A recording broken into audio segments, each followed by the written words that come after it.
Oh yeah, remember there have been tested pants that everyone got. Yeah. You got the glow-in-the-dark condom with it.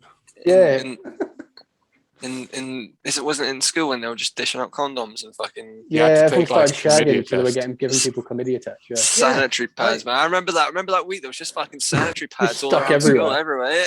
Yeah. When I was at college, we had a I didn't even know chlamydia. what they were for. I was like, what the hell are these things? We had a chlamydia lady come in when we were in college, and I was still a virgin. It was a couple of months before I lost my virginity, and everyone No, left. don't do it. I want to go back to her job title is chlamydia lady. I don't know what. No. Mrs. Chlamydia lady, she came in. They all have separate STDs. So she gave everyone a cup to piss into, right? And this was like the last few months of Labour government, where they'll give free chlamydia tests to everyone, and I had to keep trying to throw that in there. And everyone left, right? And I just told her in confidence, I was like, "I'm a virgin," and she says, "Oh, you could still be born with chlamydia." I was like, "Oh, 17 years on this planet, and I could have had chlamydia this whole time. Fuck me." Is that a real thing? Now, while I'm here, let me get the AIDS man, and he can talk to you about it. Yeah. I know. You don't have to be butt fucked to have AIDS. It's a very It does help, though. very elusive kind of thing, chlamydia, isn't it? You know what I mean? I could have had chlamydia for 17 years and not known about it. Kind of like COVID. No, I'm joking. Yeah, true. I could have been You don't have to be butt fucked to have COVID. Yeah, I could have been an asymptomatic chlamydia holder. So, I don't know. Anyway, that moves on to my next point. Missionary or doggy? I was going to say, Is this just before you between move you now? on, I've just pictured like a line of like chlamydia lady, AIDS guy. And Hazel. Give it a few wiggles. Remember Hazel? Yeah, And then Billy lads. Hammond at the end. Yeah, good on you, Billy Hammond. Not having chlamydia. Yeah. Well done, Billy. Well done, Billy. You can put that condom on that banana very well as well. Well done, Billy. Well done. Well done, Billy. But do you remember that lady Hazel came in to do sex ed with us in like year 10? Oh yeah. And she came into our lesson once and she was like, "Don't worry if you don't have smegma, lads. Just give it a few wiggles in the bath." Oh, and then she's telling women how to wipe their vaginas properly after they've pissed. Yeah, don't wipe from arse to front. Don't do that. You get poo in your Don't fanny. wipe back to front, front to back. Wipe front to front. And I was horrified when I heard that. I was like, No, do you mean like make go it down shit. I have somewhere where there'll be learned a about turd hanging out? that with having a daughter, like Oh, cleaning okay. a nappy. So all that Hazel's education just came back, flooding back at you. No, Your I child probably and Hazel's faces on that. I probably like fully blanked all of that stuff out because I just nodded Give like, it a few wiggles. Nope. In the bath. No. Yeah. Oh, front to back. No, wait, think- back to front. I don't know. God damn it. I'll improvise. Just wiggling the whole child. If I Come get, out. if I have to get the pseudocreme out tomorrow, I know I did it wrong. So anyway, that leads on to the next one, right? So missionary or doggy? That'll be a classic. Classic. just a pogo. I like the pogo position. I like to stand up while I shit. I just pictured like Will from In Between Us, just Oh yeah. Yeah, but that's not missionary, is it? That's fucking pencil. it's pogo. Yeah, pogo. Do you know what? Oh man, that's a tough one because I don't know, man. Sure, Like spoon. eye question, contact. mate. Yeah. The spoon position. Spoon position. Oh right, yeah. So like the pregnant position. Yeah, so like if you're spooning them to go to sleep, but fucking them instead. I hope it's Hoping they're not consensual. asleep. They're just laying there wide awake. Like, yeah. Just poking it in the back, trying to get some attention. oh man. Speaking of in betweeners, I remember I had a Tinder date. Right, this girl was 39 years old, man. This girl's house was so fucking minging that it got condemned. Oh no, this ain't And fucking I got a skid high marks once. lady, is it? Oh no, that's another girl. I can tell you about her now. Uh, So no, this girl, like I was on Tinder and I was like, oh, I'm just looking for someone a bit different, you know what I mean? And I got this older lady come along. I was like, fuck yeah, you know what I mean? This is like 2 years ago. And I get around her house on the outskirts of town and it is a shithole, man. Like one time I went into her room, some of her room. She's like, oh no, don't go in there. That's my room of doom. Walk in there. I look like fucking Hurricane Katrina in there. I was like, Jesus Christ. That ain't a room of doom, mate. That's a fucking biological hazard. But anyway, so I got her high once. She didn't tell me that she'd been taking antidepressants and drinking gin. And her body backfired on her. She started like doing that, like His fucking arms kept going like that. She just kept Can someone please contact my mother? yeah, she turned into a Will from the in-betweens. I wanted to comfort her, but like, I just couldn't help but laugh at her having a fucking. She's like, I've been on antidepressants. I'm like, I wow, think I'm going to die. I think my arms are Just chuck her in sausages. the room of doom and leave. Yeah, my arms are sausages.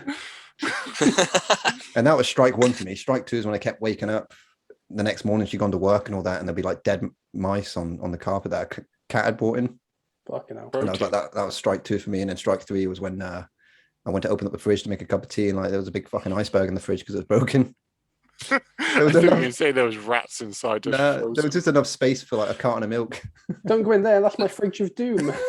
Just Want to come around my house and play some Doom? But, don't go in the freezer. There's a dead body in there. do you want to hear about Skidmark later? I might not even keep it in, but fuck it. I'll just tell you the story anyway. It's funny. So there's another girl I hooked up with. This was during the Olympics, actually. It was a good time. It was a good time to fuck during the Olympics. And this girl was really pretty.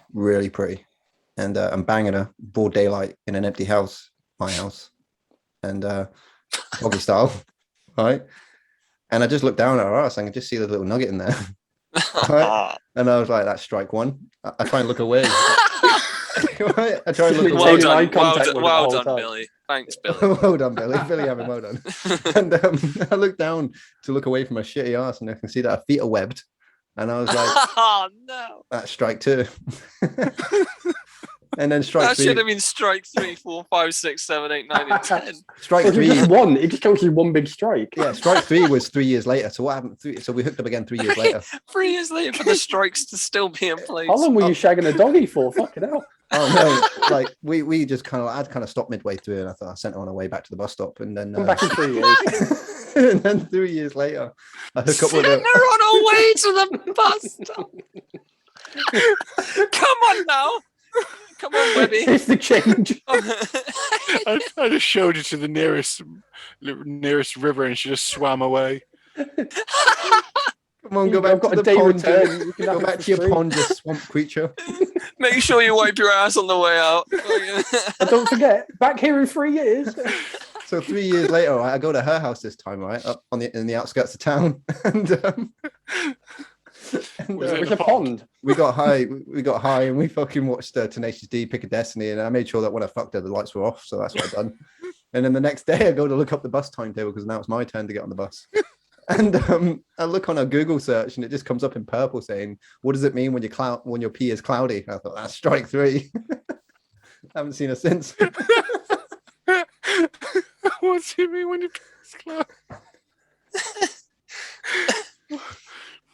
Oh man, Jesus, what? Yeah, man, that's fucking lovely. I'm keeping that in. That's Well definitely done. got to stay in. That's Yeah. a great turn of events. I know, man. Thank you, Billy. Thank you. Cheers. you, Billy. Well done, Billy. Well Well done, done. Billy. Oh, Billy. Yeah. You gotta tell the Ollie and the Magic Bum story now. No, fuck it. Oh fuck. Do I? All right, fine, okay. We still got We're all here. like fucking 10 questions to get to. I'm glad I wrote so many. All right. So there was this dude called Alex. He was like a typical Corby hobo, like wore the baseball cap, fucking 2 teeth were missing, backpack all the time. We were doing parkour, and he's like, "Hey dude, how's it going?" Right. And we called him Ollie the Magic Bum because he reminds us of like Ollie Magic Bum from Tony Hawk, like, "Hey skater," right? He's like, "I'll give you $50 if you do the tricks I Find shout my at." spoon. Find my spoon, right?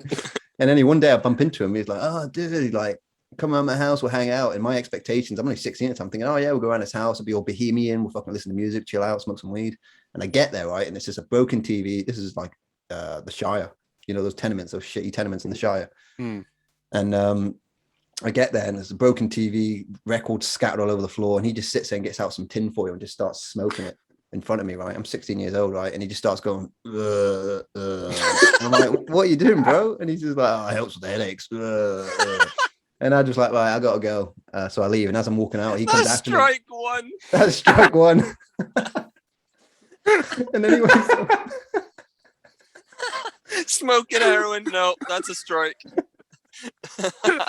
so I'm making my way out, and he comes back and goes, "Oh damn, before you move to Weymouth, here's my address so we can be pen pals." All right. pen pals. I'm like, That's okay, strike two. that's strike two. Fortunately, I don't own a pen. Yeah, so I sold it for me. Pals. you got any pen and papers? I've got some tin for you can write on. So Oh wait, no, that's my spoon. Hold on. so about 6 months later, I'm visiting Corby and I bump into him outside McDonald's and he's like, "Oh, hey Alex, how's it going?" He's like, "Oh yeah, dude, my house burnt down, but I'm opening up a dojo." never seen him since. That was strike three. No, that's not a strike. He ain't strike three yet. He's still got potential. He's still got potential. Maybe, I don't know.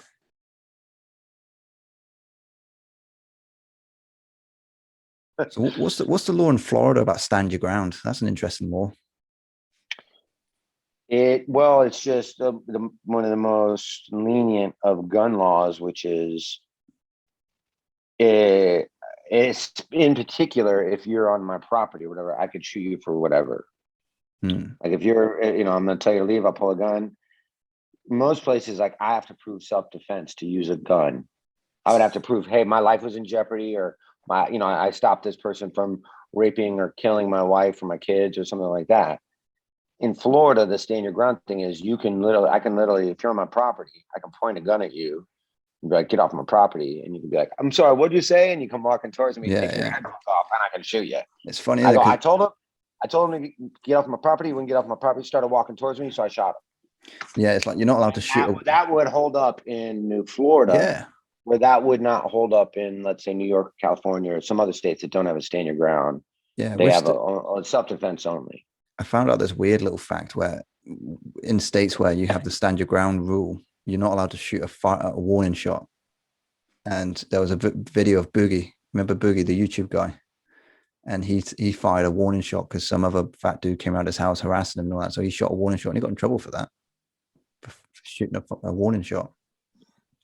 So it's all right if you shoot at somebody. If he'd shot him, he probably would have got off of it because he was on his property. But he got more trouble for shooting a warning shot. I don't know why they just don't start shooting more people in the legs. Yeah, Terminator 2 style. You live. You shoot me in the butt. You shoot me in the thigh. I'm going down. I'm not going to keep coming at you. I'm pretty sure I'm not going to be able to keep coming at you. But 10 times in the back, 2 to 3, 4 times in the chest, shoot me in the head. You're like, man. And then you find out that person wasn't even doing anything. It's like, shoot somebody in the leg. Yeah. If I'm a cop, I'm shooting every motherfucker in the knee. You go, you fired your firearm 71 times during your career. 0 kills, 71 people needed crutches. That would be my police career. And you'd be like, yeah, and guess what? Officer Thibault was never in the paper. The police never got sued because of me shooting somebody. Were some of those people innocent? Yeah, my bad. But guess what? Officer They Thibault, all the most are accurate fine. knee shooter. Yeah, I'm taking out kneecaps, and everyone gets to live. Another thing that fascinates me about America is the capital punishment. Lethal injection was introduced in the early 80s, but it's so hard to do now because most of the drugs needed for the lethal injection cocktail is exported from Europe, and they won't sell it to the Americans on the grounds that it's unethical. So, do you know what that caused? I don't recall what state, Florida, maybe Georgia, some southern state just made legal again the fucking, what do they call it? Firing range, what do they call it? Yeah, that's in Arizona. Arizona did, yeah. So now it's just 12, I think it's 12, 10. I could be wrong about this. I'm sure people are going to jump on me. Maybe it's 6 people. But they all have guns, and nobody knows which of the 6 has a real bullet, and they all fire once at the same time. And then one of those bullets kills the guy, and none of the people know which. So you're not like, oh, I just murdered somebody. They don't know which one of the 6 people in the firing range. You're gonna know. And I'm surprised it wouldn't mess with your head, the whole idea of what if I was the guy. I'm sure that must fuck with people. There was I don't know if it's Nevada, but there's a what a terrible job. What a terrible job to have. There's a state that uses gas chamber as an alternative form of killing someone, and there was a guy electrocution as well. Electrocution, yeah. And there was a guy who was being sentenced to death, and he was saying like he volunteered for the gas chamber, And I don't know if it was his lawyer or journalist, but he said, "I'll give you a nod if it's painful." And then in the report, it just said such and such nodded several times. Well, I bet. Well, when I was growing up around here, we lived kind of about 2 miles from the state prison. And in that state prison, they had electrocution was how they would kill people. And every time, like, our electricity would always go off when we were little kids. I'm talking about like 10, 9, 8 years old. And the electricity would go out in the neighborhood. Everybody always said because that's just because they just electrocuted somebody. And that must be Now, that wasn't true. It wasn't true at all, but that was like the folklore where you go, oh shit, they must have just electrocuted. When you're 7 years old, you believe that shit. You're like, fuck. You see our electricity went out because they electrocuted somebody. You know, it's crazy. Like, there seems to be no real nice way to go out. You know, even lethal injection apparently is pretty vital. You want to hear something? I don't want to go, oh, fuck it, I'm going to tell you, right? So I was looking into lethal injection, right? And it consists of 3 drugs. So for yourself or for a friend? No, for myself, dude. I've got no friends. Sure. So. I'm your friend, dude. Nah, you hear that, Sean? Nah, I'm just fucking about. But yeah, so you got these 3 drugs. The first drug is like an anesthetic, you know, it puts you under.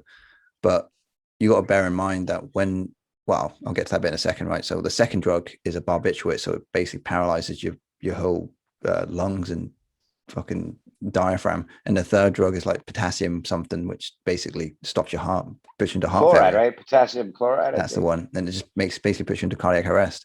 But here's the issue, right? So anytime, I'm sure we've all had surgery at some point in our lives with the anesthetic, there has to be a trained anesthesiologist with you that's been in college, university for at least 5 years for them to do that job. It is a perfect precision of measurement to put you under correctly. No doctor can administer these drugs because of their oath that they make. So it's just basically prison guards that are administering the cocktail of these drugs.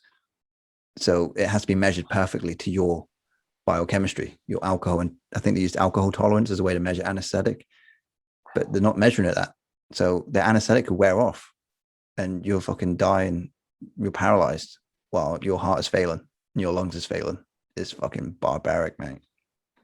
But apparently it's very common. I remember one time, my girlfriend at the time, many years ago, was getting a surgery on her foot that she had to be put under for it and had to have like her foot kind of almost rebroken and she had like all this weird shaped foot and they were shaving all this shit off her heel and almost reshaping her foot. She's gonna be out for like 2 months, out of commission. I mean, so I took her to the hospital, you know, your boyfriend, take her there, all this, and then take her into the little room and before they're gonna give her anesthesia, she and I are in there and the doctor comes in and he goes, okay, I'm just gonna go through all this and do you drink, you blah, blah, blah. He goes, do you do, you know, any recreational drugs, marijuana, cocaine, acid, mushrooms, anything recreational drugs?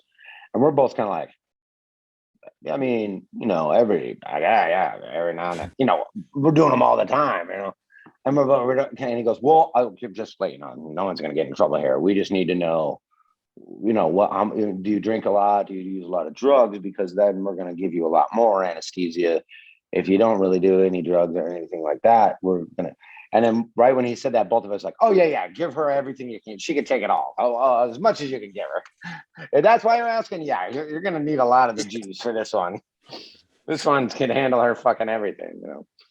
But yeah, he had said that too about, you know, if you do drugs and drink, you need a lot more, your body's more used to that kind of shit. The liver can break it down quicker. Yeah, that's what I mean. So yeah, she needs a lot. It's a very precise procedure, and I'm just saying, like with the whole lethal injection thing, it's like it's not tailored because it's like, you know, they have that mentality, fuck them, you know what I mean, juice them up. But the anesthetic's going to wear off if they're a drug user or big guy. They don't give a fuck. I mean, this guy's going to be dead, whatever. We're not spending any more money on this prick. That's what I mean. So not even lethal injection. That it was introduced because it was seen as more humane way than an electric chair or gas chamber or being hung or. Definitely more humane than being electrocuted. You ever had a tiny electric shock? Fuck that. Hanging. Oh yeah. I would not want that one. No, especially back in the day. I wouldn't want that. I wouldn't. Hanging. God, if I could get still, I don't think that's quick, is it? Hangings are illegal. They don't do hangings anymore. All right. It's just lethal injection, firing squad, gas chamber. Yeah. In Electric. the US. Yeah. Yeah, that's what we were just talking about. The firing squad's back in Arizona. How high you did? But they would, man, firing squad might actually be, I mean, if it's a clean kill shot, Is it? no, my luck, they would just hit me in the side of the face and I'm laying in the Yeah, dirt. They probably I hit I don't me know why. nuts. I don't know why I think of these things, but like, surely you're still gonna feel the pain of the bullet hitting you in the face, and then before you're dead, to have all that pain. I don't know. I just think about this shit. Man, Sometimes. imagine the guillotine. I would think lethal injection because you get the anesthesia. Yeah, then well, you if the kinda security just fall guard fucks asleep it and up, die. and you're awake while you're paralyzed, and you're just dying. Yeah, but I don't want a firing squad guy that's handling his job the way Dan handles his fucking lifeguarding Officer job. Thibault hit him in the fucking knee. We should never hire this guy. I got 11 bullets in my knees and I'm just crawling out on the ground. Kill me. Can we wrap this up, Yeah. boys? Yeah, can we wrap this up, boys? I gotta watch Black Mirror when I get home after this execution. Electrocute me. Yeah. Okay. Wait. Oh, shit. It's electrocution day now? Fuck. My pizza's gonna be here in 30 minutes. I'm already high as shit. Let's hurry this up. Yeah, guillotine, man. That's barbaric. That was popular in France, and apparently, like the head would still be functioning for like 3-4 seconds. I'm not down with that. I don't need to be my head in a bucket looking up at my fucking 15-year-old shirt without a head. Well, It's just embarrassing as well. Isn't it? we had this famous writer in the UK called Terry Pratchett. He was really good with like children's satire and stuff, and he had Alzheimer's, and he went quite public with it. And he was saying like there was one TV show he'd done where he was exploring the idea of euthanasia. So he went all the way up to Switzerland and watched some dude from the UK drink that little elixir that's just going to kill you. And it was fucking weird to watch because no, not Sweden, sorry, Switzerland. Either Switzerland or Holland, one of those. Switzerland. Yeah, Switzerland where it's legal. And I really recommend this because it's fascinating. This dude comes along, he's terminally ill. That's why he's doing it. His family are there with him. And the Swiss people over and over again are like, are you sure you want to do this? Are you sure you want to do it? They just keep asking him. And he's like, yep. Next thing you know, he's drinking it, goes into sleep, starts snoring, fucking dead. Terry Pratchett's there, just like, whoa. Because he was thinking about going down that route. And in the end, he just died of Alzheimer's. But I was like, whoa. That's a bad way to go, man. Alzheimer's is bad. But it's bad for everybody around you. Mm. Yeah. For you, you're just in this old la land where you don't know what's what. Yeah. You're talking to dead people and you're... But yeah, this old dude just took a fucking shot and died like 5 minutes later. You know? I've seen that documentary, man. That's I don't think it was a Terry Pratchett one, but I watched a documentary about some dude going to Switzerland to do that. Well, Terry Pratchett's there. Yeah, Terry Pratchett's there, you know, to watch it happen. And it was such a nice little wholesome little house as well, like with fucking tea cakes and tea and all that. The dude's just having a cup of tea, like, yes, I'm gonna be dead in 10 minutes. You know what I mean? Oh yeah. It's also a weird business that, like, you know what? We got a lovely home here. We should let strangers come here and die.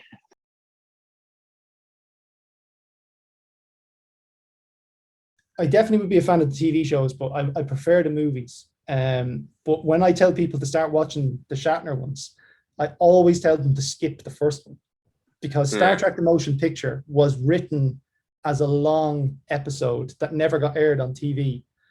And then the TV show got cancelled, and Roddenberry worked his ass off to get a studio to make it into a movie because he's like, we can make movies now about this. But like the whole, like the plot's okay, and the special effects were good for the time, and they kind of still hold up a little bit.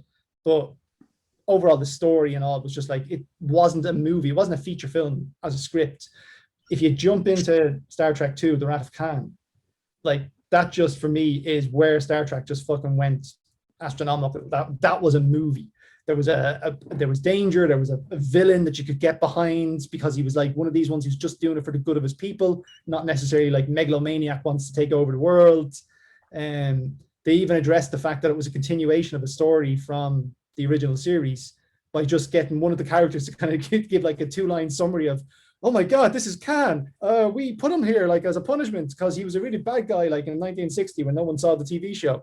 And then they just go off on this mad adventure. So I always kind of like that. The Next Generation ones, there was a couple that were hit and miss.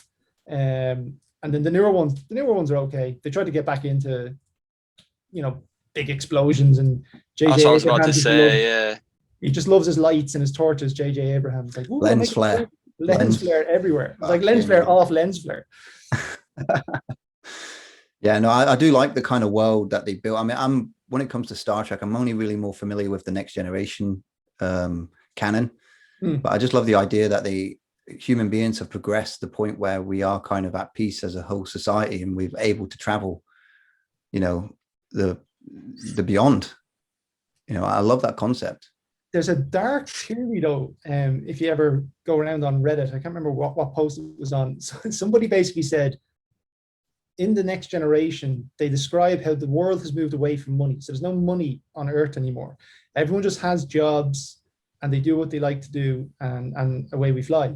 But they start talking about when they visit Earth and Picard goes and he gets a cup of coffee in a coffee shop, and the guy comes out and he serves him his cup of coffee. That guy's not getting paid to be a waiter.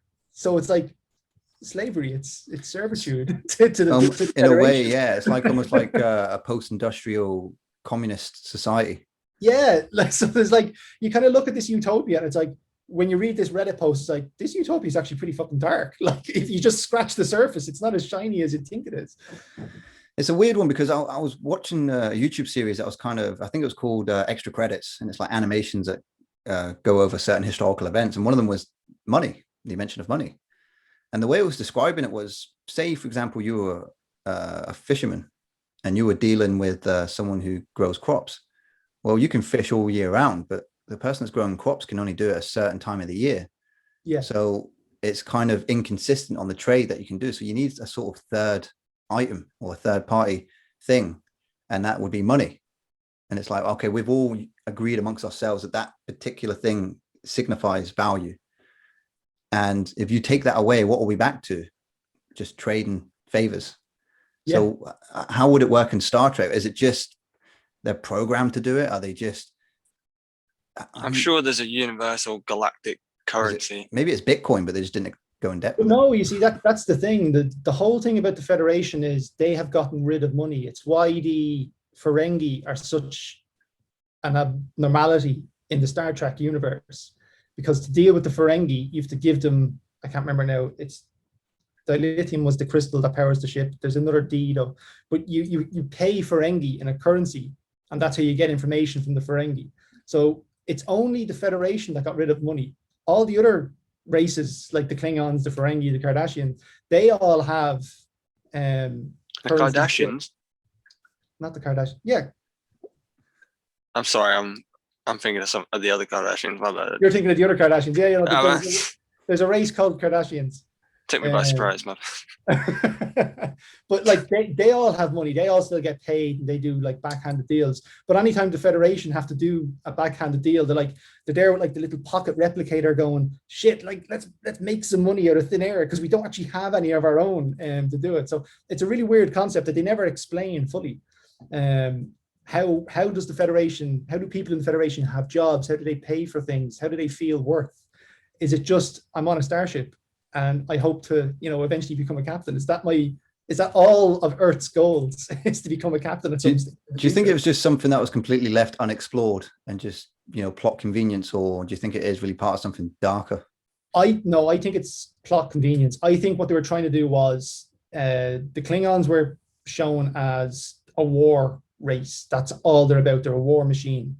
The Romulans and the Vulcans are like two sides of the same coin. They're all about logic and being the smartest person in the room. So what the hell does humanity have? It's well, we'll get a warp drive and we'll fly around the sun to see what happens. And it's oh, look, we've discovered time warps. Are we going to just be the crazy fuckers in the universe? No. We're going to have this perfect society where everyone is getting everything they want. We've no homelessness and we've no hunger. Yeah. And how do we do that? We get rid of money. And it's okay. This is really getting the cogs going. I'm just thinking there should be one day a year instead of the Purge, the premise of the Purge. Instead of that, it should be Star Trek Day, where no one pays for nothing and no one gets paid to do anything. Yeah. Totally. Just to see what would happen. Absolutely. Because people it ended up like the plot of the Purge. It just turned into the Purge. Yes, let's just kill everyone. Everyone waits for Star Trek Day to get their new TVs, and then the guards are like, do we stop them? I don't know. Should we stop them? No. Yeah, I don't know. I think it could work. You just have to give people the benefit of the doubt. because I'll give you an example. And maybe this is a bit of a stretch, right? So in Weymouth, we have a kind of a weird convoluted traffic light system, and it works, but it's a bit messed up. However, one day there was a power cut, and my friend works at Quick Fit Garage, which faces this traffic light system, and he said when the lights went out, there were no issues. Mm-hmm. So I'm thinking people just figured it out. Yeah, yeah, we've the exact same thing in the village that I live in. There's a T junction, and when the lights are out, it works flawlessly. There's no traffic jams. There's no blowing of horns. People are going left. They're going right. They're going straight on, and we all just get to it. People letting people through, waving hands, manners, and we're all in it together. And then as soon as the lights come back on, it's like blowing of the horns, and nobody can fucking go anywhere. I'd be happy going to work and not getting paid for it if it meant that I could just go pick up a lunch. The house paid for, the electric's paid for. What you got to do, just go to work and not get paid. Yeah. Okay. I mean, fucking everything we do for fun was unpaid at one point. We still did it. The podcast, the books, didn't get fucking paid for it. We just did it. Yeah. It's like it's drilled into our brains now. We're working for something. Yeah. I mean, to be a captain. When realistically, we don't have to work for anything. That's it. But then I don't know. You're going to get people that take the piss, right? You always will. That's the problem. You always will. It's like the argument about the law. The law is a great idea in principle, and yet it seems that criminals don't get prosecuted as strongly as the law would imply they should. But yet you don't pay your TV license, and you're fined like 10 times the worth of an actual TV license. So it's like the law only punishes the people who actually abide by it. Yeah. Let's just talk about the TV license for a second. I read shit where people are like, yeah, you don't have to pay it. Nothing's ever going to happen. Like, it's bullshit. There's some weird European parliamentary rule that goes back to like the fucking 40s or 50s. I don't know, where it's like, it's not actually, I don't know. You have to talk to my uncle. He's balls deep in that sort of thing. I've seen YouTube videos of dudes just like filming the TV license. People like, yeah, your access has been revoked. Goodbye. It's like, yeah, don't go back to my house. It's a weird one, isn't it? Because like, this is what I learned in college. So I was studying radio, and the tutor was saying that there used to be a radio license, but because radios became portable, it could no longer be enforced. So they just scrapped the radio license for private use. I mean, it's still got to pay for commercial use, but when it came to private ownership of or the use of the radio, they couldn't enforce it. So the same thing's going to happen with the TV. TVs became portable, but also the medium has changed. Streaming platforms, this, that, and the other. You only have to pay, according to them, you only have to pay for the TV license if you're watching live TV. But Netflix isn't live, YouTube isn't live. No, but they've changed it now. You can have to pay for like watching an iPlayer and all four and all. Yeah, but even that, but again, that's still their services. Like there's way more than just Channel 4, Channel 5, BBC. Oh yeah, of course. So in Ireland, they tried this a couple of years ago and it went nowhere. But this is just to show like a politician can come up with a way to squeeze people at the drop of a hat. So here, the TV license, the actual definition of why you need to have one is if you have a device in your house capable of receiving a television signal.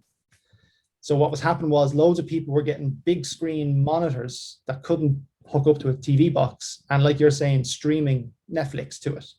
So the government then tried to reword the license, but it fell on its arse because they didn't understand what they were saying, where it was no longer a device capable of receiving a TV signal. It was a device capable of receiving a feed from the national broadcaster. In other words, you have the RTE player installed on your phone and you're streaming that to the TV. Now, I've seen the iPlayer and I've seen the Channel 4 one. Like, compared to them, the RTE player is like Stone Age nonsense. It's fucking horrible. And this is our state broadcaster, so no one uses it. And that's where they fell down, because they were kind of like, okay, how many people have it installed? And it's like, well, there's 4 people up in Donegal, and that's it from the whole population of the island. So they're like, shit, we can't change the wording because we're going to lose money on this one. Yeah, and Channel 4, 4 on demand, brags about being the biggest free streaming service available, and you can pay to have no ads. So wouldn't that make Channel 4 independent to the licensing? I'd imagine so. Well, one of the things that I like about the UK license model for TVs is particularly BBC. That's funded by the license, so there's no ads. All the ads that they show are for their own stuff. Ireland RTE is meant to be like our BBC. They're funded entirely by the license, and they are fucking riddled with ads all over the place. And then when you get onto the player, you have to watch 4 ads before your show starts, and then there's 2 ads in the middle, regardless of the length, minimum. And like people say it to them, it's like, you can't have fucking ads here as well if we're paying us a license. Like the iPlayer doesn't do this. And they're like, oh yeah, we need to make the money and blah, blah, blah. And it's like, well, we're just going to stop using your service. Yeah, I mean, the BBC is dying on its ass. I mean, you won't hear much about it, but I'll give an example. There's a guy I follow on YouTube called Nerderotic.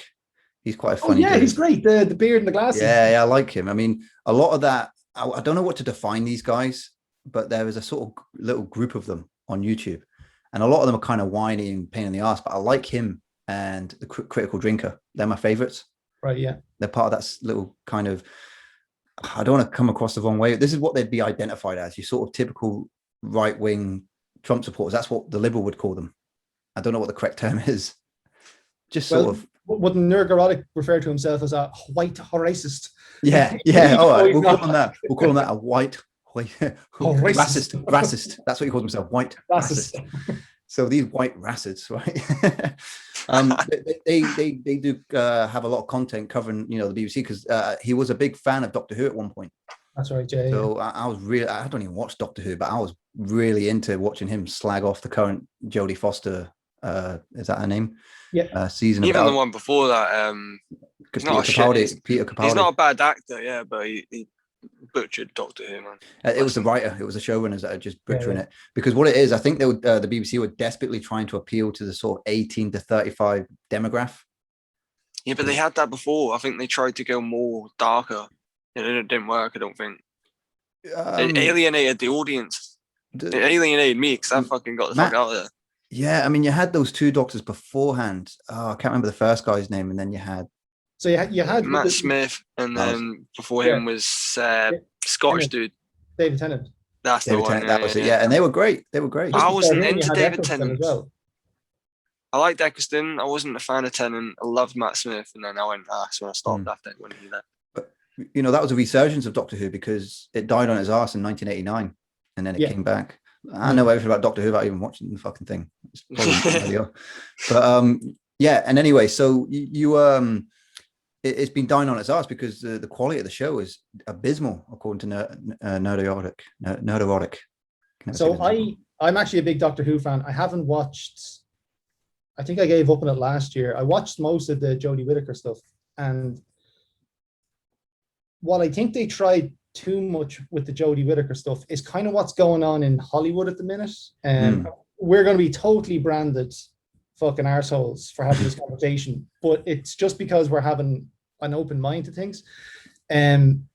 With the Jodie Whittaker stuff, they just tried to force in social justice warrior stuff too hard for no actual like plot reason. Whereas, and I know you were saying, Sean, that you weren't a big fan of the Capaldi. Like, I actually think Capaldi he's what I would refer to as my Doctor. I really enjoyed his seasons. But they handled social justice stuff better with him because it wasn't being wedged in. It was an educational thing on top of the story. Whereas the Jodie Whittaker stuff is all like, look at me, I'm a woman now, and isn't that great? Now there was a woman here, and look at my multicultural, ethnically diverse bunch of people who go around with me. I've got the old white dude who's pretty dumb because the smart Indian girl is going to help me solve the day. And then we've got the dark-skinned fella who, he's a little bit shy, but he's actually really fucking smart. And it's like, none of them are developed properly as characters. It was literally just box tick, box tick, box tick. And that's where it started to fall on its arse. And then all of its stories then just hinged on, well, what's popular at the moment? What are people giving out about at the moment? Equal rights for homosexual people. We'll do a whole crazy story about aliens that does that. It's like, no, it's sci-fi. It doesn't deliver the message the right way because people are watching it going, oh, the 2 aliens kissed. They're not fucking putting 2 and 2 together to trying to do a story about equal rights for gay people. Yeah, it's an issue with the virtue signaling, and most people aren't dumb. It's very easy to pick up on the inauthenticity of it all. Exactly. Doing it for the sake of it, like, to give an example of a classic example of a strong female lead, we've got Sarah Connor, we've got Ellen Ripley. They're strong women, they're strong characters because of how it was written. Yeah. It kind of put them in a corner where they had to overcome. I mean, you look at Sarah Connor in the first Terminator movie, and she's being carried around and by a male lead, which is Kyle Reese. Yeah. But then by the second movie, she's had a massive change. Yes. And she herself almost becomes like a Terminator herself, going after Miles Dyson. Yeah. And it's because of good writing. It's because James Cameron fucking thought that shit out for a long, long time. And the key thing as well is, and this is where current female leads are getting let down by their writers. If you gender swapped Sarah Connor in the movie just for a second, it's the same story, it's the same character. They never make a reference to her gender as being a thing that you need to actually be, aware of. She's just a badass. She just kicks ass. She just blows up Terminators and kidnaps, billionaire tycoons who are doing things that she doesn't want them to do. But they don't do any and I did it all while wearing high heels, because there's no fucking relevance to that. You don't need to highlight that. We can see she's a woman.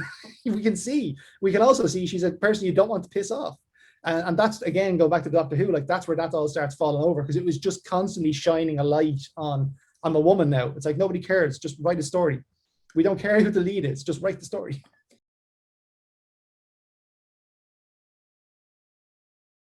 2010, you had the Walking Dead premiere, didn't you?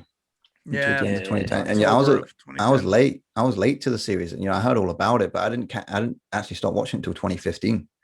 Oh, really? Those first 6 episodes of season 1 grabbed me immediately. I mean, I saw the similarities of 28 Days Later with Rick waking up in the hospital, but it just grabbed me straight away, and it makes sense because you had Frank Darabont at the time taking the helm. That and the comics start like a couple months after 28 Days Later, or was it before? The 28 Days Later came first, and in all honesty, I know. In all honesty, I think pretty sure Kirkman addressed this. The guy who wrote and created The Walking Dead, but in all honesty, he most likely just copied it, because if you look at what was going on, his story was definitely different when he pitched it to Image. And even the beginning was just Rick and his wife sitting watching the news, and zombies burst in the door. It was like really generic, and it was just not the way to open a book. He probably ended up, seeing 28 Days Later and thought like, oh man, you know what? I got this zombie book. I just need to put it out to get something going. It's not even going to get that popular enough for people to even really notice, but it's something to kickstart his story. He didn't know it was going to become what it became, but in all likelihood, if I had to bet, and we had like the eyes of God to see what happened, I bet you any money he just borrowed the idea. It's just different enough to be like a faithful nod, it's not complete copying. Because he wakes up in the middle of London. He wakes up in a hospital. Yeah, do they even say how he gets in the hospital, or does he just wake up? I forget now. He crashes his car, doesn't he? No, he gets shot. Or are you talking about 28 days? 28 days later. Oh, he's a bike messenger. No, he just wakes up. He's a bike messenger, and he gets hit by a van or something. Ah, really? Oh, when he just lies there and no one notices. No, because he wakes up in hospital, doesn't he? It's empty. No, in 28 Days Later, he wakes up in the middle of London, don't he? No, he wakes up in hospital. Yeah, he wakes up in a hospital, and then he walks out to London, and it's okay. Yeah. I'm misremembering, but yeah, fuck it.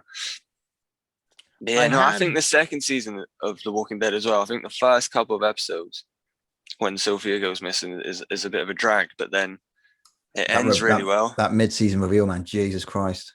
Yeah, that was big. Oh. So was that when Frank Darabont was booted out? Was it? I mean, what was the problems with season 2? Because what direction was he taking it versus where they wanted to take it? Well, from there's a bunch of different notes of what was going on, emails, I should say, between Darabont, and some of it did get leaked out or put out in interviews. And it looked like AMC definitely started it, what became the riff. If you just from an unbiased perspective, just looked right down, what happened was The Walking Dead season 1 just blew up, and it became like, you can see that it was going to be something really big. And instead of AMC going, yo, this, all right, this is it. Let's, put money into it, increase the episodes, bulk out the budget. What do you guys need? Blah, blah, blah. Instead of doing that, they penalized them, and for no reason. I mean, even people in the industry, unless there's hidden info that I don't know about, it seemed like they just turned around and they went, all right, well, how do we get the most amount of money out of this period? Because they increased the episodes. They either kept what they did something where, because I know the budget went like, it shifted a tiny bit. I don't know if it was in season 2 or season 3, but the money either stayed the same or increased a tiny bit. You can look up the exact numbers. But they did take away the tax because they got a tax break. And instead of that money going into the production and the actors and all that, AMC took that. And that was just like a little small thing that, why would AMC even need to take that? And AMC started telling Frank Darabont to save money. Yeah, that's what it is. They increased the episodes and they decreased the budget. And Frank Darabont said, yo, how do you expect me to do this? And they said, well, start filming indoors more. Really stupid, really, really dumb. Like, do you have to see the zombies? Can't you just hear them outside? They come up with really dumb ways to get around it budget-wise. And this is shit we see in modern day Walking Dead. And that's why I'm always ranting about the budget. Because if you look at the notes AMC gave to Frank Darabont that are shit notes, they do that now often. You know what I mean? Yeah, because I think that's one of the things that gets on my nerves a little bit with any TV series is too much melodrama, too much side stories. And you start to see that creep in season 2 a little bit. Yeah, and the reason for that was because Frank Darabont wanted to explore more of the world building, and and I'm not really in love with the idea, but he wanted to showcase the zombie in the tank and how the zombie got there. That idea I'm not in love with, only because I want to see what happens to the characters. I really don't care about some zombie that isn't a character that's already dead, but who knows? It could have had like a cooler purpose. But what ended up happening was because AMC and Frank Darabont got into this riff, they started doing the melodrama between the characters because they couldn't actually go and film anywhere. There was no money to film anywhere. They were just like in the woods outside of Herschel's farm, they couldn't do shit. So they just started scripting these, conflicts. Yeah, because I'm sure people. Shane shaves his head in like episode 2. Yeah. And it takes what, 7, 8 episodes before the build up to climax. And they add characters in, like the dude who gets his leg trapped on they add him in for extra tension and shit to make Shane go a bit more mental. Are you talking about what's the guy's name? Because up until that point, because they have that little shootout in the bar, which is dope. Yeah, are you talking about Randall or whatever? The guy that Randall, yeah.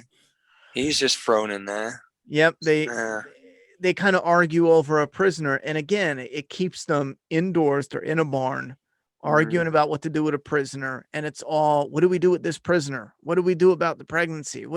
I'll be honest though, and I've said this the whole time, even though AMC really shit the bed with season 2 and strangling the budget and everything, with what they had, I really enjoy the acting and the character work.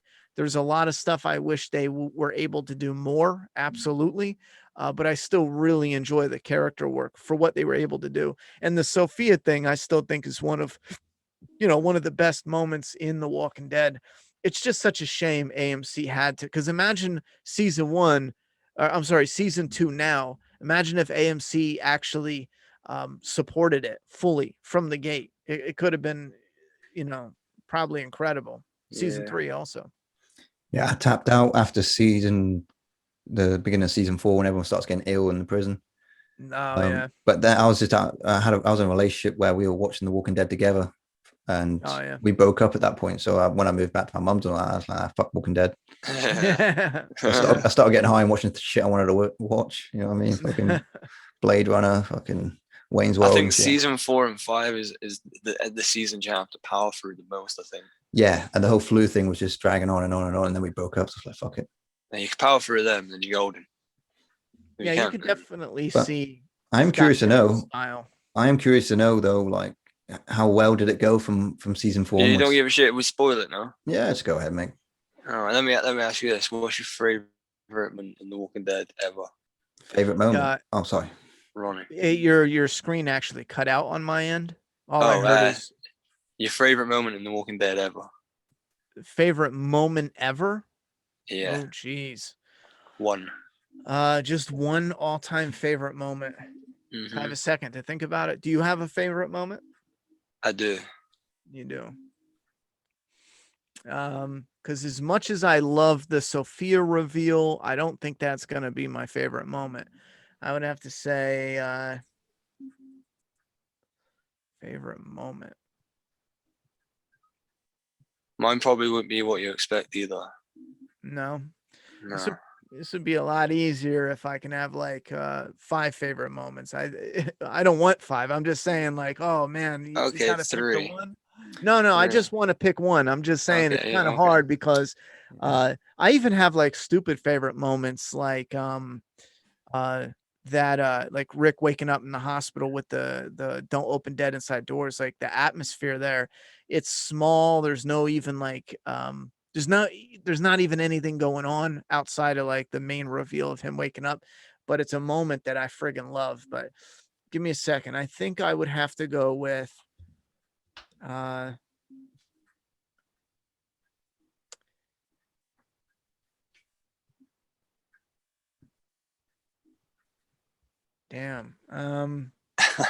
It's a hard one, isn't it?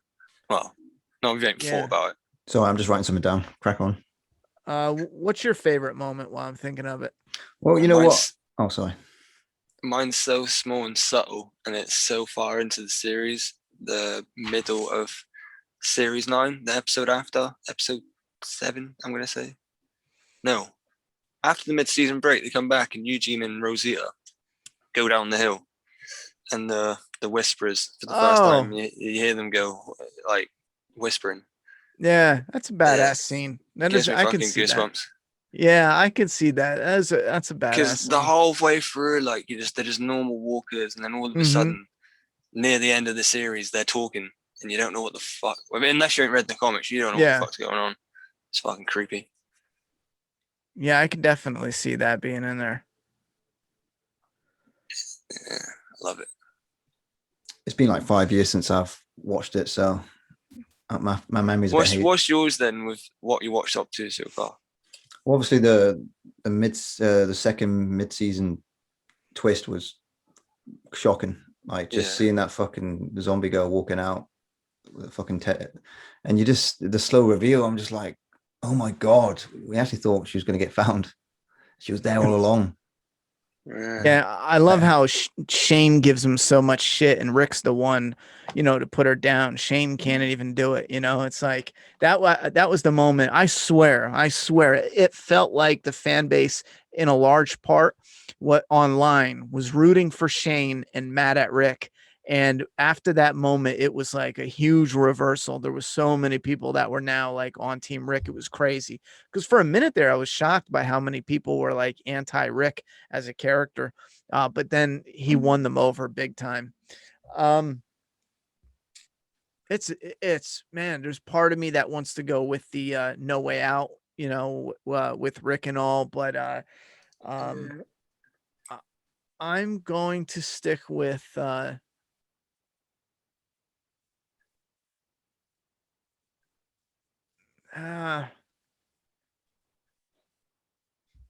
yeah, I'm gonna stick with I'm sorry, I'm gonna go with Rick killing Shane.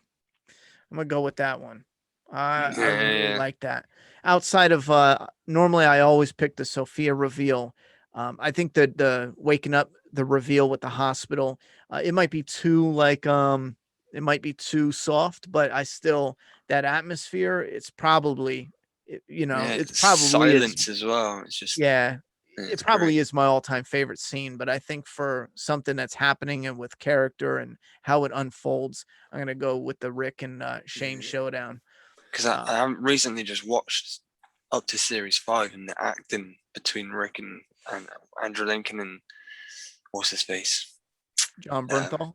Yeah, the acting just oh man, I can't even. I'm not, just moving speechless, man. Just the fucking acting between them two. Yeah, That was they great. were a good fit. I missed that. This is not Walking Dead related, but one thing I always admire, which is in 28 Days Later, is the fact that they managed to film in central London at like 4 a.m. in the summer, and there was no traffic. How they got away with that? It's definitely impressive. Like, they were quite a shoestring budget as well, so they had to act quick. And I think that was pre 9/11 as well, so that's why it was possible. And it wouldn't have been possible post 9/11. I think I might be wrong on that. I want to double check that, but I'm 90% sure. I'm 90% sure it was pre 9/11. They filmed that scene. Yeah, it's definitely interesting. And some of that stuff, when it's done practical, man, it's so impressive. That's a lot of people you gotta that's a lot of people you gotta play puppet master with. Another interesting one is, oh, sorry. No, even just locking down a scene, that shit's crazy. Well, it would have been possible during lockdown. Fucking any aspiring filmmaker out there is like, yes, yeah. True. I've got my B shot. True. Some guy's been waiting for like 11 years. And actually, it would have been perfect timing for more missed practical opportunity, man.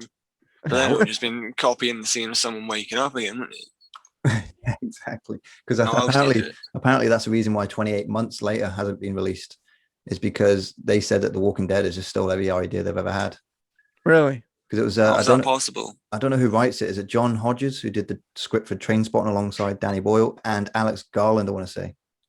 But that's impossible. That the comic would have been at least miles in before they even come up with the idea for 28 months later.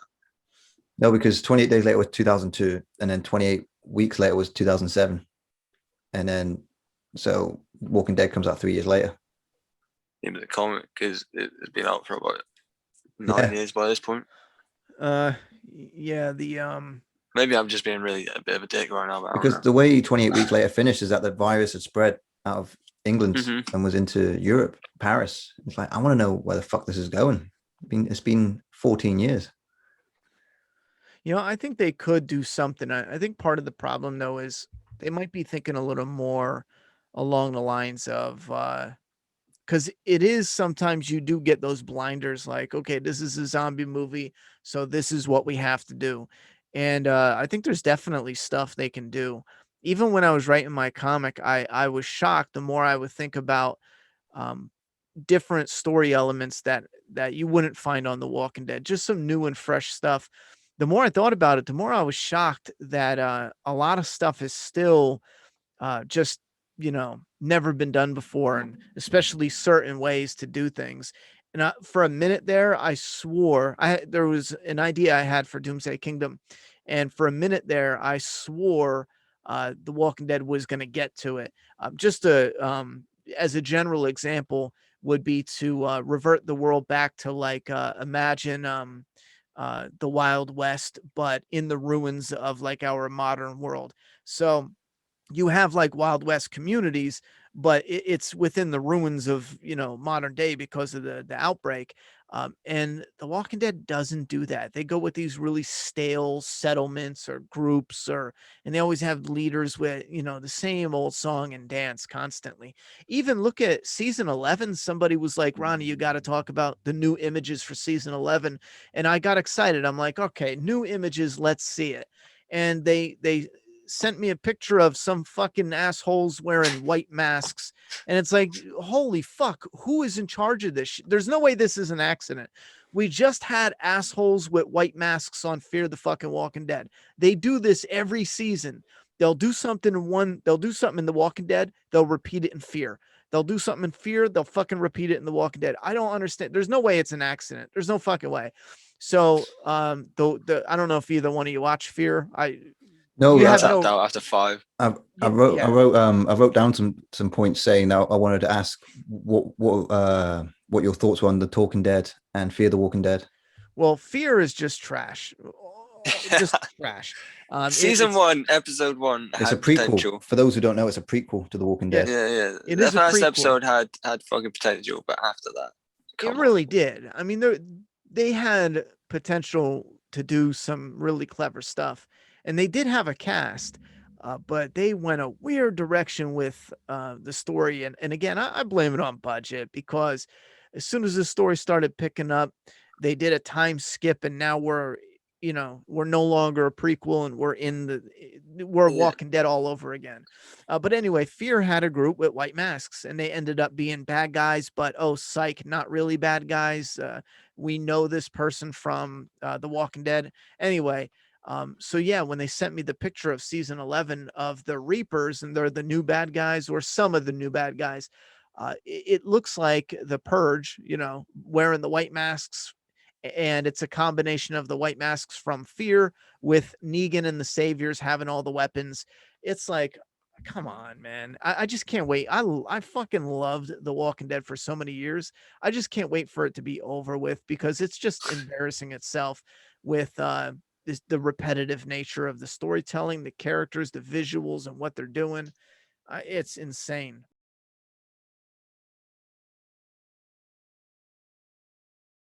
I boycotted home bargains for a few years. I drank a Rockstar, and then I went into a bath and farted, and it resulted in diarrhea.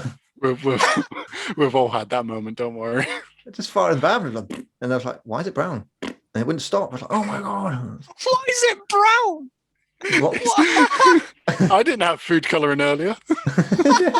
Just brown farts coming out my ass in the bath. Brown farts. Brown farts. It was just shit. Shit was coming out your hand. Brown farts. I've just pictured it like Kevin and Perry when they're in the sea. It's a floater. It was just like, slowly coming towards him.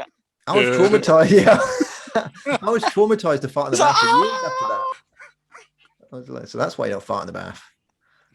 Brown farts. Yeah, I had brown farts.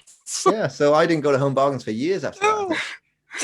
You shit yourself in the bath. I've just pictured like you get the fart bubbles and it's just coming out of the water all brown. Yeah, why are these bubbles brown? It was bubbling squeak. You don't want to fry that off with your full English. Bubbling keek. Bubbling shit. Bubbling fart. I had to sit over the toilet and just squirt out Rockstar fucking brown farts. Like when one of those foods hit you. So for me, it's always like something really like. A couple of weeks ago, I had like a full tub of Ben and Jerry's. Oh, nice. What flavor? Birthday cake. Oh, nice. That's a good one. I've never tried it before, and I thought we'll have it because our daughter's just been born, so we'll have it as a celebration. I just ate the whole tub to myself. And I spent like a good 3 hours on the toilet spitting up brown farts. just going at brown farts for the next few hours. I walked right into that one. Jesus. Brown farts with some the sprinkles. doctor's like, I'm sorry, Daniel, but it looks like you've got a severe case of brown farts. We have found the cause. You have a severe case of brown farts. It's just rusty water coming out my ass in the bath. You know what I mean? Rusty diarrhea, bro. But I remember distinctly, like I can link that to the Rockstar I had earlier that day from Home Bargains. So, as long as you found the link, man. Yeah. Sometimes you eat shit and like I've had stuff. When you have a day where you eat quite well, and then later on you feel a bit sick, but you can't pinpoint the. You just suffer from it later on. You're like, I have no idea what it could. Was that chicken pink? I swear it was cooked. Was the cheese even fucking not moldy? I don't know. Yeah, but then KFC. You don't remember what it was, and then you eat the same thing again. KFC back in the day fucked me over like 2012, 2013. Twice I got food poisoning from those fuckers. Well, I can't prove it, but it was very closely related. I have had raw chicken from a KFC before. I won't say where because they have turned it around since. But Did the Colonel send his sincerest apologies? Hi, the I've been Colonel dead Sanders since 1980. I am sorry. There was a few Colonels coming out. Don't worry. Colonel Brown farts.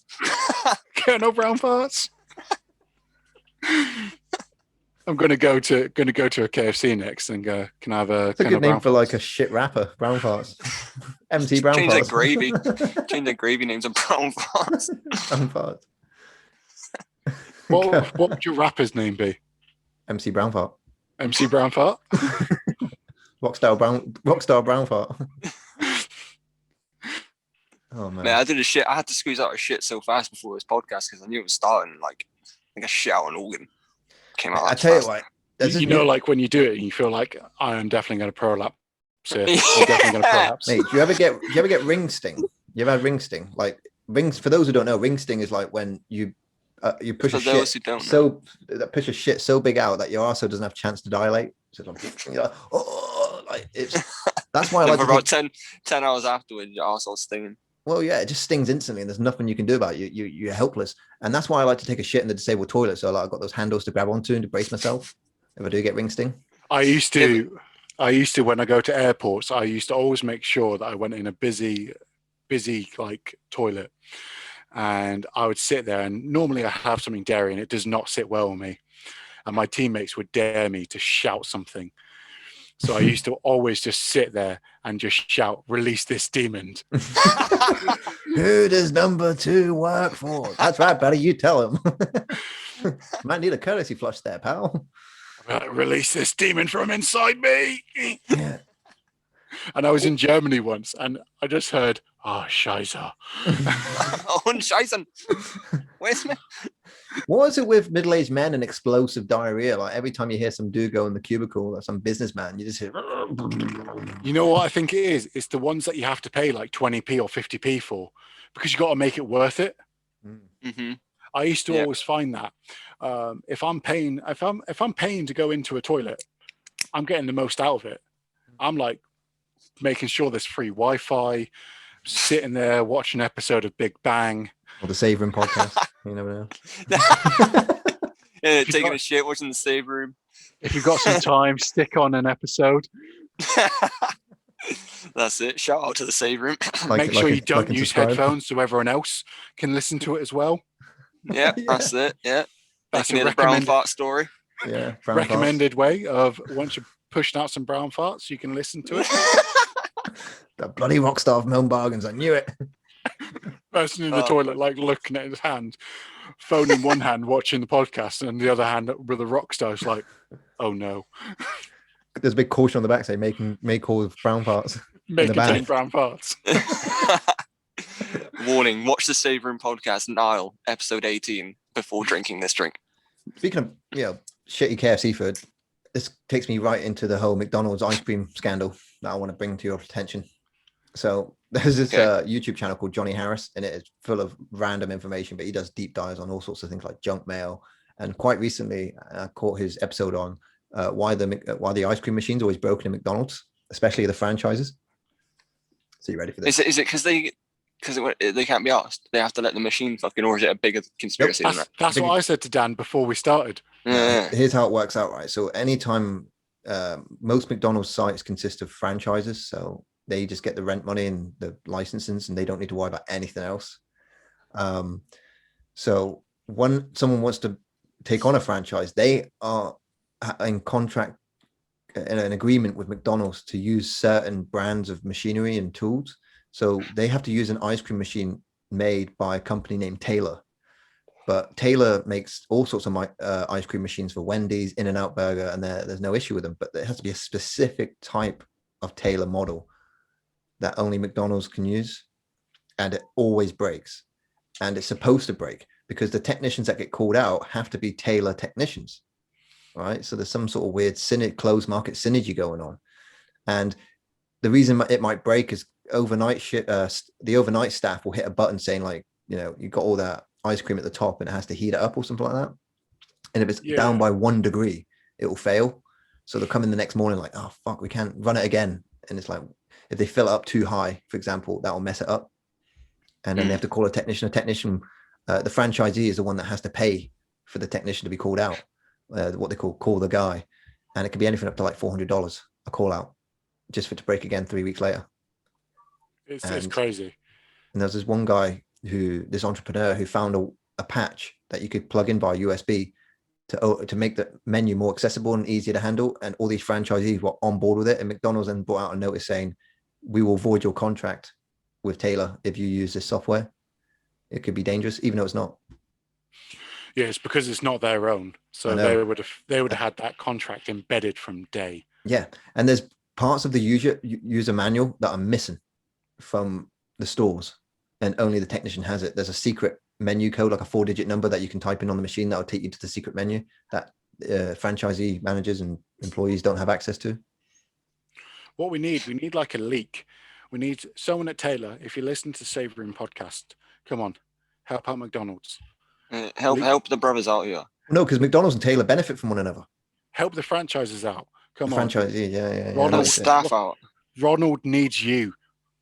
Because I bet the staff get loads of abuse when the ice cream machine's off, and then they can't be like, "Oh, it's Taylor's fault. We're gonna wait for an engineer." They always say some bullshit like the ice cream machine's off tonight or something. Like they lie.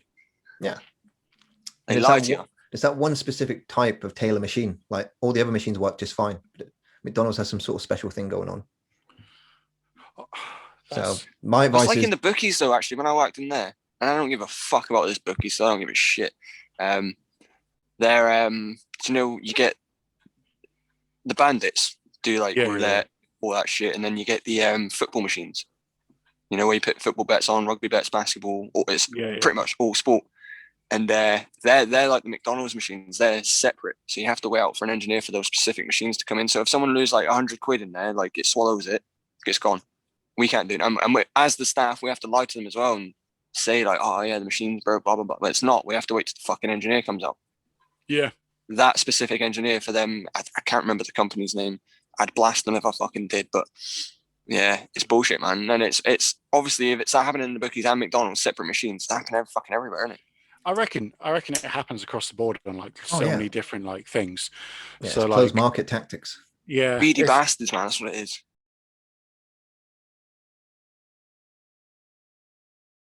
And then I love that shot when Anna is in the car driving away and the sort of camera holds the shot. It follows the car. And just behind her, you can just see all the fucking pandemonium occurring behind her. Any one shot take, even if it's like 2 seconds long, I love it, man. I'm a sucker for that. Her partner's running after her and all that, and she gets away. But the one thing I didn't like was that long shot, the bird's eye view as a car's going, and then you just see a car. There's a collision up ahead. And it crashes into the gas station. It blows up, and the car just holds the road the whole time. There's no swerving. There's no change in speed. She's quite far behind, though, she. Yeah, but it's happening right next to it as well. Like there's nothing. There's no. I mean, don't get me wrong. It is just me being picky, and for the sake of the shot, it is a perfect shot. But realistically, it's like, hang on a minute. She's just driving straight ahead, not even noticing. Oh, there's an explosion literally 3 feet away. And she is a nurse as well. She'd be like, holy shit. Exactly. But I know it's more of a stylistic thing. I get it. So I'm just being picky. And then someone tries to carjack her. Oh yeah, that scene when she stops the car, the radio's going crazy, and then she sees in the back of a bus, a coach, someone's just been eaten alive. And what I like about it, and you don't see this much in these sort of zombie films, you never really see the emotional impact it has on the protagonist. Like you see her going from this very nice, wholesome woman, and you can see in her eyes, and just she's just dumbfounded, and her eyes are like welling up. And once she's watching that person being eaten in the back of the bus, you can just see like fucking disbelief. And then some dude tries to jack her, and she drives off, smashes through the barrier, and crashes into a tree. And then that's when the credits start. Yeah. The opening credits start. Yeah, man, I fucking love that opening credit scene with the Johnny Cash tune. Amazing. It's so graphic, dude. Like as a 12-year-old, man, that scarred me. But some of the scenes in there are awesome. Like when the guy's doing the press conference and they're like, what causes Oh yeah, we don't know. We don't know. Yeah, that's fucking sick. I love it. That. Oh, and that's how it should be done. We said to Pete in the last one, I love it when there's no real explanation of the cause of a virus. Just hinted.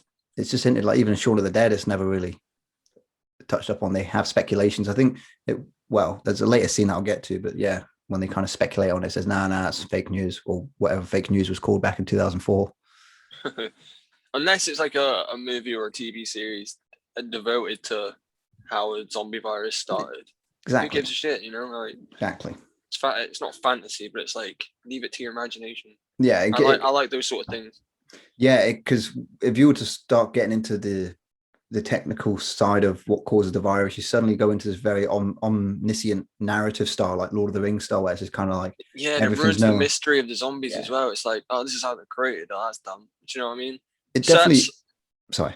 Some things, unless it's like hits. Do you know when on Shaun of the Dead, for example, and it's like the meteor hit, it's just a radio announcement. It's like, that's plausible. It's realistic, and it's just subtly hinted at. There's no bird's eye shot of the fucking meteor and shit. You know what I mean? It's just, it adds. I think for me personally, it adds a sense of claustrophobia when kind of all, even the audience, the characters, and the audience together are in the unknown of what is the cause of this. But the cause doesn't matter. We're in this new world now, and they just have to deal with it. It doesn't matter what caused it. It's happened now. So fuck it. We just gotta. And I love that as well when we haven't got to them all yet, but we'll get to them all. So after the opening credits, it then takes us to Anna waking up after the crash in the car. And then we are introduced to the legendary Marcellus Wallace playing Kenneth. He's a cop. And right. We'll get this out of the way now. Say something. Please. I love that scene, man. For some reason, I thought sorry. Carry on. I thought she was going to say something. Because that's from another movie. I can't believe. Oh yeah, Pulp Fiction. That was it. Say something. And then Uma Thurman's like, something. A big needle, adrenaline shot needle sticking out of her boob. Fucking. I don't know why, but that hit me deep when she was like, please. It's how you react, isn't it? She's a good actor. Great character, great actor. The vulnerability in her eyes, you can see it again, going back to it. Just the look in her face when she's just seeing someone being eaten at the back of that coach. It's like her whole world has been turned upside down. There's another scene that comes up a little bit later, which I'll touch up on. So her and Marcellus Wallace team up, and then they stumble. Oh yeah, no wait. This is what I was going to get out of the way with characters' names. They don't really bring them up too much. Like, they don't talk to each other by their names. They're just nicknames or you, or you know what I mean. But yeah, carry on. No, I think that's good. It's funny, isn't it? Even though we don't really know their names, we still identify with that. We sympathize with them. We like them. They're very good characters. There's a few shitty characters that are kind of underdeveloped and a bit two-dimensional, but most of the characters we believe red shirts, I'd say they are just filler characters to get eaten, don't they? Get eaten, yeah. So they bump into Michael, played by Jake Weber. I want to say his name is. He kind of reminds me of he reminds me of Luke Wilson a little bit. Luke Wilson. Owen Wilson's brother. Oh, why? They have the same kind of facial features, don't they? Have that Wilson look about them. Yeah, now you've said that, I can picture it. But unfortunately, he's not been in a lot of things that I'm familiar with. But he just seems recognizable. I'm like, but I like him. And the vibe I got off of him was that, I mean, you told me that he just has a normal job, but he struck me as someone that was a psychologist.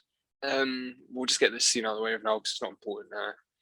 The Andre, the boyfriend, the foreign chick. Future, yeah.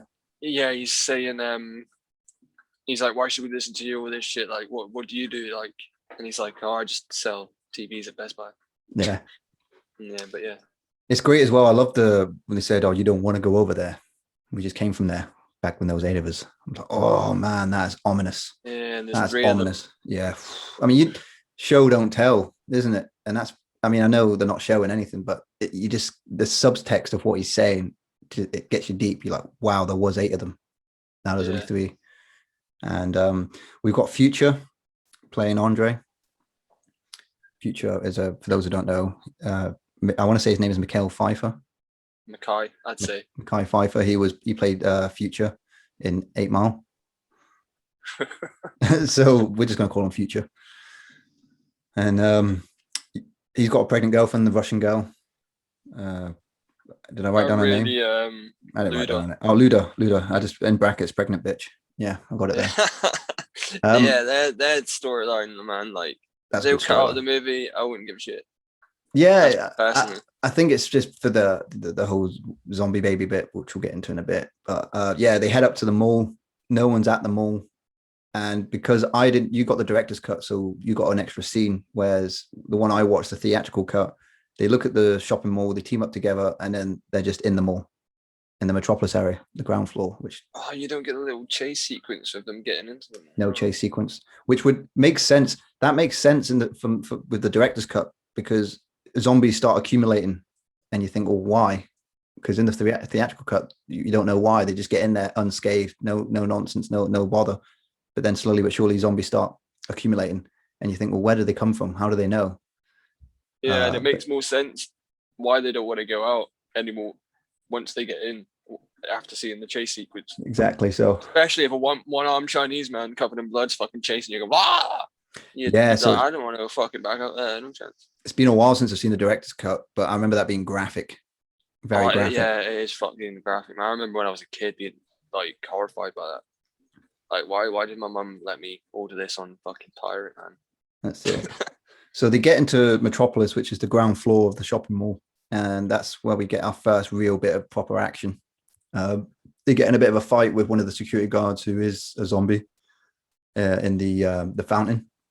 And Marcellus Wallace scratches. Yeah, Marcellus Wallace. Yeah, scratches his arm. And so I was a bit high last night, so this bit's a little bit hazy. So you have to bear with me. I'm with you. What they shoot the dude in the little fountain. That comes just a little bit later. So they deal with Metropolis. There's a few zombies down there that they deal with, and then they finally get in the lift or the elevator, get to the top, and that's when their guns pointing from the security guards. They have like a bit of a standoff, and eventually are like, right, fuck it, we'll be taken prisoner. But it's pretty apparent that you can tell through the close-up shots in their eyes that they don't really want to shoot one another. But there's kind of like, they don't know what this virus is. They don't know what causes it by this point. It's not really until just before the end of the first act that they kind of understand what causes it, which we'll get into in a bit. But, you know, I get it. It's like they're all fucking scared and terrified. These strangers show up, like, you're gonna have to go someplace else. It's like there is no place else. You know, just help us. And eventually CJ, the main security cop or the security guard, he's like, all right, fine. Takes their weapons and sort of, you know, keeps a close eye on them. And then they're watching the TV. They're watching the TVs. And what was that place, that place on the TV that they're talking about? Fort Pastor, I'm gonna say. Pastor, that's it. Marcellus Wallace, like, my brother's over there. Mm-hmm. And that was great. That sheriff in that news clip, I love that character. I know he's only in it for a minute, if that. Tom Savini. That's like, who you plays gotta him, shoot right? him in the head. You gotta shoot him in the head. They go down. Tom Savini, I'm gonna say, is a really good horror actor, gore artist, visual. Mm-hmm. Mate, I'm searching this. I need to, because Tom Savini rings a bell, and I don't want to fuck. But yeah, I love that scene where he's like, you gotta shoot them in the head. They go down. And then they just show it in the background. You can see that they're all burning up the zombies. Just set them alight. And, there's a bit where he's like, and he's got the Twitcher. God damn it, Terry. He's like, yeah, shoot him in the head. We got a Twitcher. Yeah, we got a Twitcher. And that's important because that does pay off a couple of minutes later when they have to go back down to Metropolis. So, you got the Twitcher. And one of the security guards is like, no way, check this out. I think it's CJ. CJ's just like, thinks it's fucking hilarious. And then they have to go down. Yeah. Hold on, let me. Yeah, no worries. He is known for his makeup and special effects work on many films of George A. Miro, Dawn of the Dead, blah blah blah. Well, that's good that they got him in to do a little part, even if it was only for like a minute. It's still good. Yeah, he's just a visual effects artist, but yeah, for horror films. But yeah, they fit him into a role. That's fucking cool, man. That's awesome. Fair play for that.